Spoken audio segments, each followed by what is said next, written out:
Greetings, listeners in listener land. Welcome to St. Louis in Tune with Arnold Stricker and Mark Langston, where we size up current and historic events involving people, places, and things in areas such as the arts, crime, education, employment, faith, finance, food, government, health, history, housing, humor, justice, and sports. We originate from and connect the gateway city to what is going on regionally, nationally, and internationally. We're glad that you're listening today, folks. We have a couple special guests in studio. We have DeGennaro Jones. He goes by DJ. And also we have in studio Brian Laughlin. And they're going to be sponsoring an event that's going to be taking place on 555 Washington Avenue on December the 9th from 5 o'clock to 8 o'clock. That's Selkirk's, and it is an event called Arlene Creates. Gentlemen, welcome to St. Louis in Tune. Hey, thanks for having us. Yeah. Now, tell us a little bit about, first of all, yourselves, because both of you are involved in the art world. And DJ, tell us a little bit about your background and what you bring to this particular event. Well, I'm a St. Louis native, graduate of Parkway West High School. I grew up on the west side of St. Louis, near Wellston. And I recently did a mural that was defaced at Washington University by a white supremacy group. And I recently published a book about it. But more importantly, I am a visual artist, and I do a lot of mentoring of younger artists here in St. Louis. And you actually worked with those younger artists on a project that was, let me see here. Let me get this here. I just lost my page. You did the Regional Arts Commission. Wasn't that a project that you did with them? There was or RISE. It was RISE. Yeah, RISE, which was downtown, right, dealing with housing and trying to get people to get better housing. And that was with 4 other artists that you've been mentoring, or it was like 7 all wow, together. Yeah, so we had a nice cadre of different artists. We're trying to find more female artists because people think that that I just deal with males, but actually some females are starting to come into the fold now. Okay. So and you also started out designing clothes, right? I started off, I used to own a clothing store, and I like to tell people that I got tired of people coming to the store wasting my time not buying anything, so I started painting. But I've actually been exposed to art since I was 18 years old by a good mentor of mine. So me being a practitioner of art didn't start to 2005. So and what was that transition? I used to go to Magic Show and pick out the latest fashions, and I could see the color sensibilities that was coming down the tracks, and I just tried to come and translate them into on canvas, and it worked for me, Okay. And St. Louis has been very, very good in terms of cost of living here, but we need to get better on the art scene. Absolutely. Now, you recently had a show at McCowan and Burr, also in Webster Groves. Yeah, I was a part of a group show. It's still up at McCowan and Burr. In Webster on Lockwood, along with probably about 10 other artists, okay, a lot of regional artists. And tell them the premise about the historic artist as well as the emerging artist combined together in one effort. Oh yeah, for the people that may not be too familiar with the younger artists, there was some Fred Conway, works there. There was some Joe Jones. Yeah, Joe Jones. So Thomas Hart Benton. So it's been fun. Trying to provide this bridge of understanding that St. Louis definitely needs when it comes to with art. So really excited about the future. St. Louis has a rich history of art with the St. Louis School of Fine Arts, which converted to Washington University. That's right. Absolutely. Right. Yeah. Very rich history. Yes, and Brian, tell us a little bit about yourself. My name is Brian Laughlin. I am the proprietor and executive director of Selkirk Auctioneers and Appraisers. Not only one of our city's longest-termed art venues, but one of the oldest businesses in the area. And I myself as well am a local St. Louisan, born and raised just a few blocks from here, actually, 3864 Humphrey in Tower Grove area. And my background with arts is primarily ushered in because of my family's background in antique restoration. Okay. And so growing up, I was around a lot of different types of antiques, whether it's paintings and porcelains or furnitures, and learned a lot about the different transitional periods and how they connected society and history and woven through time. And from there, just developed an interest in buying and selling, and had a few good mentors and some serendipitous occasions that led to me being able to take control of the Selkirk Auctioneers organization. So did you get your fingers dirty with all of the shellac remover and the steel wool and refinishing things or like that? Absolutely. For years. So my family actually still has a restoration workshop in the Sunset Hills area. Okay. But now I only do it out of joy. For your own personal pleasure. That's right. I can't imagine the wealth of knowledge that you have, because you made a point that I thought was very interesting.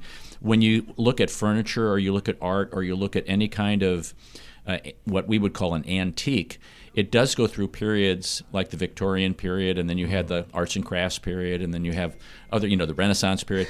As music has done, as history has done, did you immerse yourself, or how did you back that up, or did you go and get degrees in history, or? No degrees in history. I took several courses, in college and whatnot, but a lot of it was just learning on your own, immersing into a specific topic. In the art world, and especially in the auction world, we come across so many different genres of material throughout hundreds of years of time. And so being able to get your hands on and just diving in with research is really one of the best ways you can learn. And then consulting true experts in the area, maybe curators or directors at our institutions we have here, like the St. Louis Art Museum, which has been a very helpful resource for the last 15 or so years of my professional career. And then just experts that we've made contacts with from the history of our business and from who we are as individuals working together as a team collectively. Yeah, it's fascinating because you can, I watched the Antiques Roadshow, and that's a Queen Anne, chair because of the way the legs go, and, and you see the twins get on there and they do their little shtick, and it's very informative. It is. And it's very specialized, though. Somebody does furniture, somebody does art, somebody does sports memorabilia, and I don't know how you can do it all like that. I don't necessarily do it all. I rely on a really strong team of specialists. Myself, I do have a little bit more of a broad interest than some specialists do, that's for certain. But I deal a lot with fine art, furniture, jewelry. I love classic automobiles. But my passion probably truly is furniture. Okay. So we have an artist and author. We have someone who's been immersed in the quote-unquote antique business. I don't want to say antiquities because that really kind of goes back to like the way back. Wow. How did you two guys get together? Because this activity coming up that's going to be on December the 9th, Friday from 5 o'clock to 8 o'clock at Selkirk's 555 Washington Avenue. It's Arlene Creates, and it's a show to raise awareness for ALS. So how did you two guys get together and talk about Arlene, and let's kind of just go down that road? Oddly enough, we met at Selkirk through a mutual friend of ours that was an older woman that's no longer with us, unfortunately, by the name of Gigi Ely. And she was the one that introduced us probably about 15 years or so ago. We were both active artists and involved in the St. Louis art scene, became fast friends, and have done lots of different collaborative efforts together, business together, projects together, just supported one another's careers, and have been connective for other individuals and each other, for the past 5 years especially. Wow. Yeah. DJ. Man, I mean, where do you start? It's been a great ride dealing with Selkirk in terms of help in terms of helping other artists. One artist that I've been mentoring, Danny McGinnis, who's out in California, who just recently found out that the San Francisco Art Institute is closed down. So he's got a full ride scholarship out there, and now he's pretty much stuck out there. So we've been able to help him. When I had the mural project, going, I was able to have him come in and do some work. Okay. And other artists as well. Okay. But our relationship, like he said, it goes back to a lady named Gigi that insisted that we meet, and so we've been, pretty close, ever since that in terms of business, and moving things forward, just he's been a great friend, That's great. Great And you friend. and I have known each other for quite a while I've too. been knowing, yeah, you too, man. And your 6 to wife, 8 years. your wife was in my workshop. I had a workshop one time at the Right. Art Museum. Right. And from the Ali collection, which was dealing with the largest collection of African American abstract work ever donated to the Art Museum. And so the man that donated it, he just died last year. Oh wow. And so I had immediately made a painting dealing with his death because it was so impactful. But St. Louis is so small, man. It is. And if you Very. talk long enough, you may be related to somebody. That's right. That's right. Figure it out. So it's all around us. So we can't get out of here with without knowing each other. So on December 9th, talk about Arlene Creates, this awareness, the show for raising awareness for ALS. That's right. So Arlene Rosengarten is the name of the artist behind the show, Arlene Creates.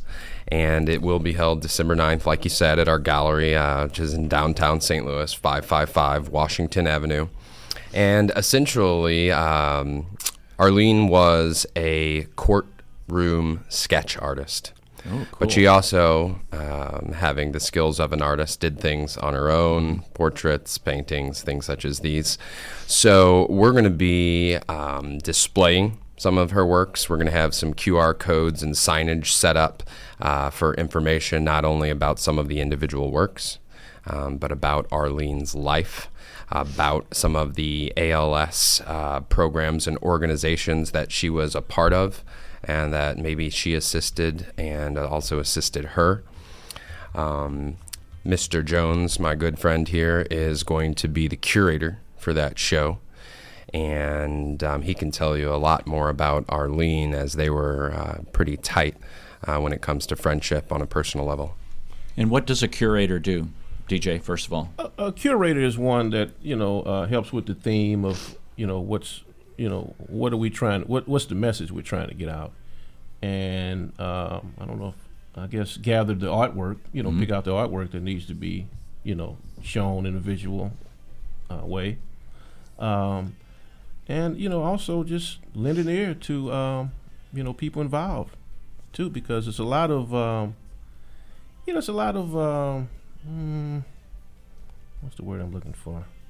But curator is one that picks up, makes the art. Did you go to her collection basically and pick out pieces that were representative of maybe different times of her life, or things that maybe when she transitioned in different periods of her life? We have some of that too, but it's kind of like a cross section. Okay. Of various things that she was working on. In fact, she was working up until the time she passed.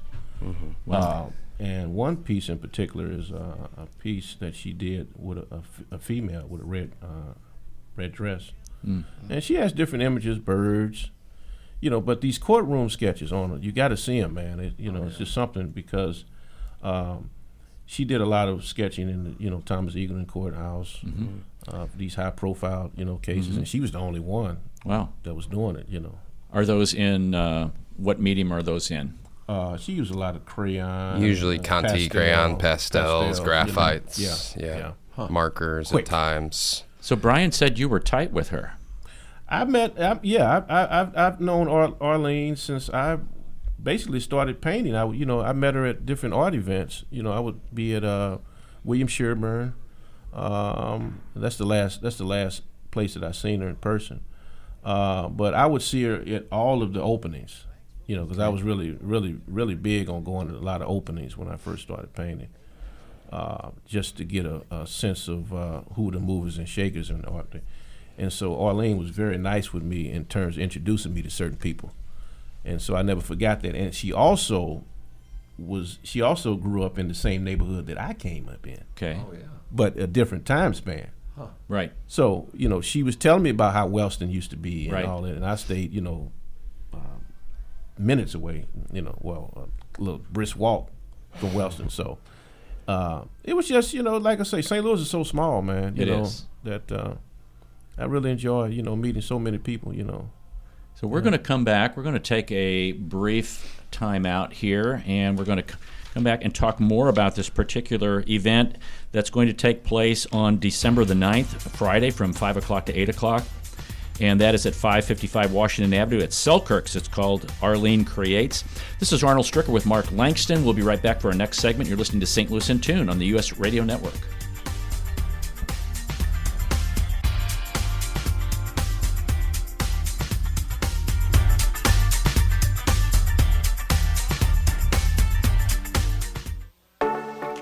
Thanks for listening to St. Louis in Tune. On each and every show, we strive to bring you informative, useful, and reflective stories and interviews about current and historic issues and events that involve people, places, and things. Hey, we cover a wide range of content in the arts, crime, education, employment, faith, finance, food, health, history, housing, and humor, justice, and sports, and that's just to name a few. While St. Louis in Tune originates from the Gateway City and covers local topics, we connect to what is going on nationally as well. If you missed any of our previously aired programs of St. Louis in Tune, simply visit stlintune.com. That's stlintune.com. There you'll find every show from our first to our most current. Use the search engine and look for a show that might interest you. And if you have an area that you'd like us to examine deeper, let us know. Just drop us a line at stlintune@gmail.com. That's stlintune@gmail.com. St. Louis in Tune, heard Monday through Friday on the usradionetwork.com and many great stations around the U.S. and, of course, right here in St. Louis. Our website again is stlintune.com. stlintune.com.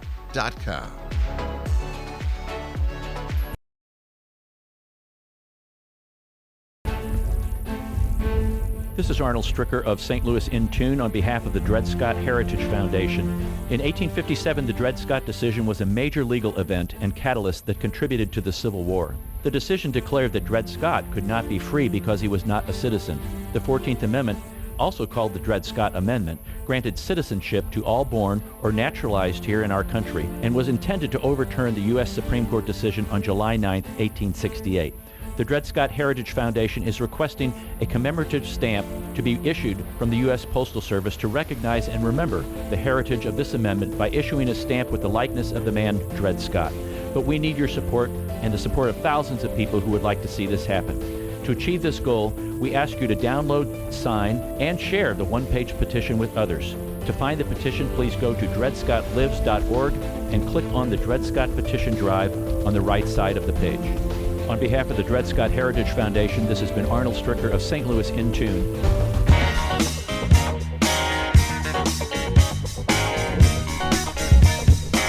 Welcome back to St. Louis in Tune. This is Arnold Stricker with Mark Langston. In studio, we have Brian Laughlin. He is the owner of Selkirk's in downtown St. Louis. Selkirk's is a long-time art, antique, and auction house. Yes, correct. And we also have Degenario Jones, DJ. That's why I call him DJ.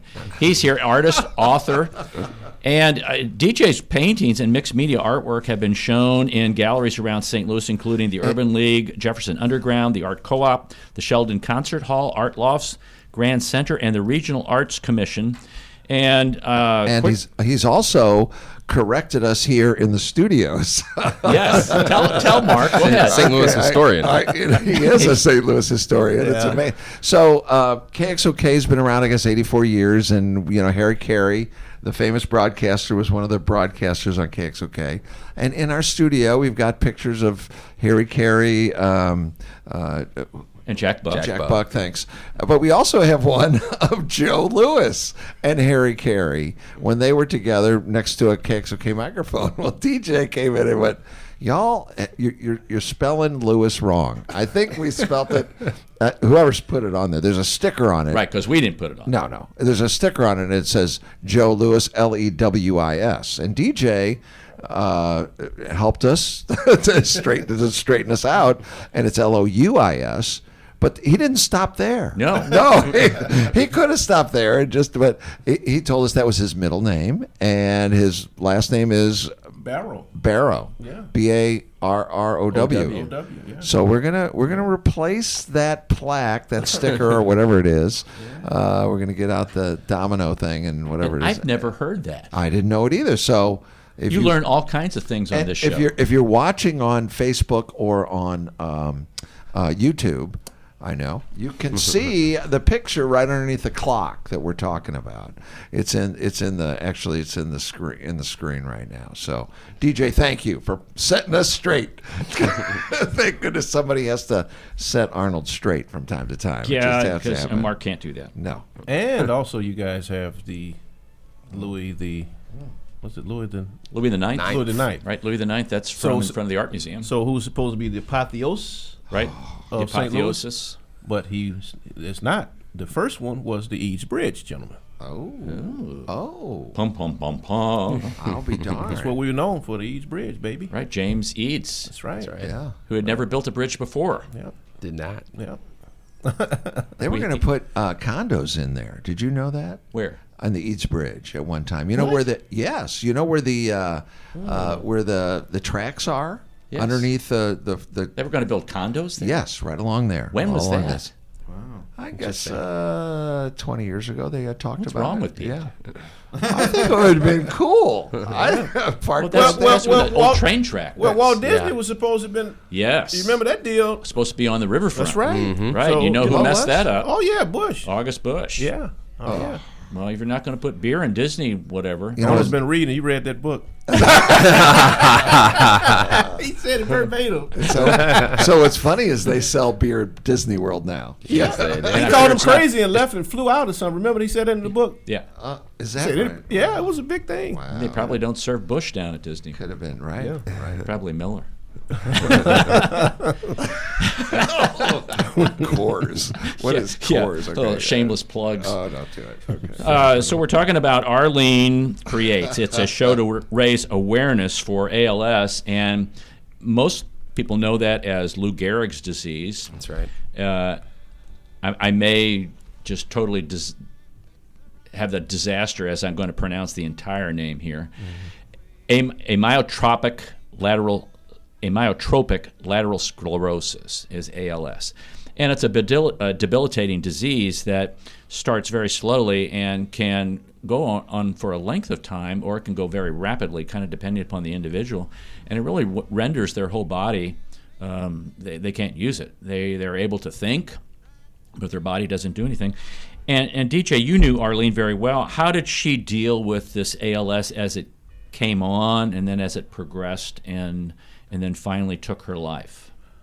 Well, there were some milestones that happened with Arlene in terms of reversing it, and a few things happened. On June 14th, she did this piece called "The Girl and the in a Red Dress" sketch, and she also spoke her first word in the morning, and thought the day could only speak.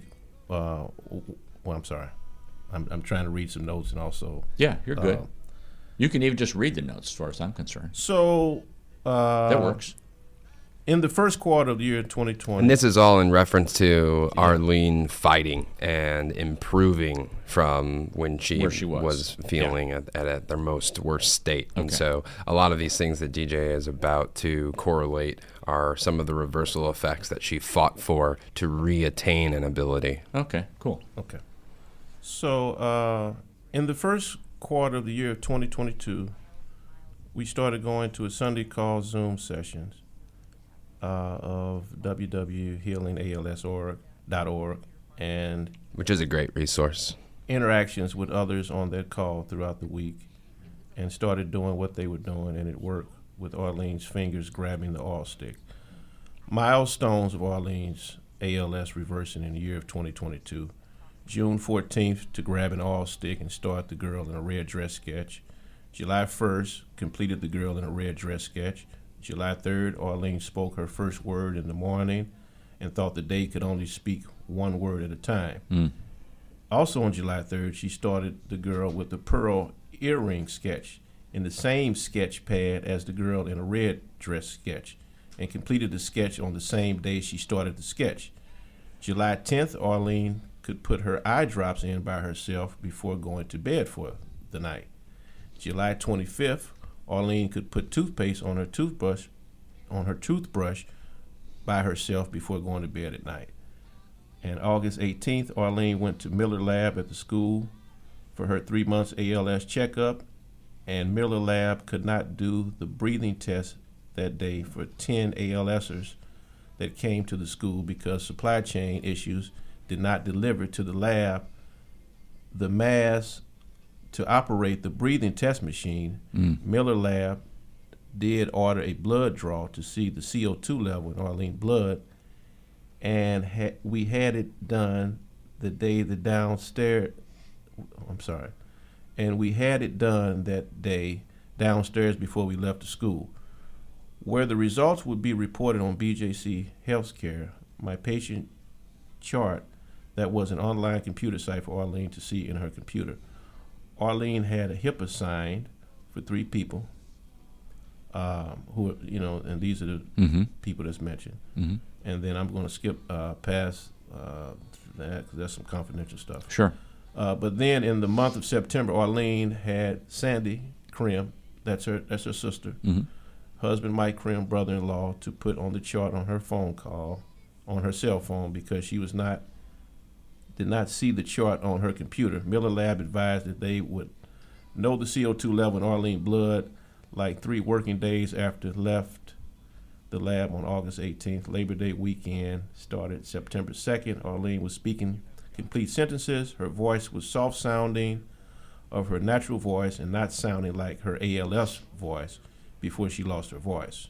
And that's important because ALS sufferers are actually only thought of as being able to speak one word at a time and very slowly. So for her to be able to come back months after and be able to form entire sentences shows the plausible nature and the potentiality of what can be done with ALS when a combination of arts, science, and physical therapy are combined. Right.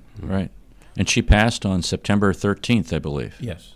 And today is actually her birthday, so she would have been 80 today. Wow.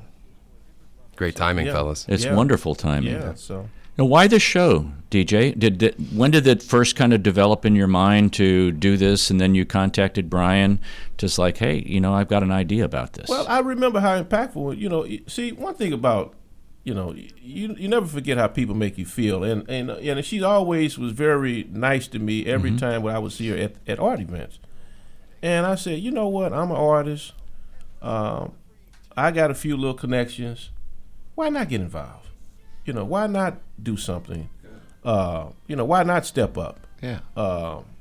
And St. Louis, we got some good people here. Yeah, we do. We don't have to import anybody from anywhere else. We could just reach, from around our own resources. So I think we're going to have a good show, and I hope it, gains a lot of play. So how much time, Brian, did you need to kind of reserve your space and then have DJ kind of go through all the artwork? That it's not something you just put together in a couple weeks. No, we've been working on it for the past few months, engaging and talking about it, and meeting up with a couple of other collaborators. Special shout out to John Phillips from Fabricators Foundation. And then also Mr. Carl Essen, who was one of Arlene's closest individuals and partners in life. And so it's not just, DJ and myself only. We have our Selkirk team and some other individuals that we've been collaborating with, whether it be through photography, information that's going to be included on our website and on our social media realms, and the actual execution of setting up the show and the exhibition. Her family going to be there? Yeah, we hope. Definitely. Yeah, hopefully, yeah. That's, Mark, I can't imagine you have somebody who is a very prolific artist, and then of all the diseases that you can get, the one that debilitates your ability to do what you used to do for a living and for fun and for pleasure. And then all of a sudden, and what you were describing, DJ, I think was I've not heard that somebody's coming back from ALS like that. Yeah. And usually, like you said, Brian, it's one word, but to be able to put or words together into a sentence, to be able to do your toothpaste on your toothbrush, and then as late as the first part of September, Labor Day, she's talking, and then all of a sudden, she passes 2 weeks later. Right. Yeah, that's just incredible. Yeah. And it proves that there's hope to an ailment that was once thought of as hopeless. And so for Arlene to be an active example, along with several other patients that have actually improved, it's starting to really kind of change the ubiquitous thought of what ALS is, how it can be treated, and actually aiming more efforts towards it, which is another portion of why we're doing this, is to help raise awareness and get resources sent to specific organizations that Arlene was associated with. Have you guys teamed up with like an ALS foundation, or are they aware of this kind of this Arlene Creates awareness activity that you guys are sponsoring? We are communicating with several different organizations. Okay, all right, good. So give us locally and nationally, I may add. Okay, super. Give us a commercial about this. St. Louis, you need to be a part of this fantastic event that's going to happen December 9th. I mean, it's a once in a very rare opportunity. Some of the artwork is outside the realms of what you might think of in a normal gallery setting. One of the most interesting factors about some of Arlene's works is not necessarily even within the strokes of the brush or the pastel crayons or the markers themselves, but it's actually what the work is about. So what we have here is this interesting topic of some extremely high-profile cases federally that have taken place.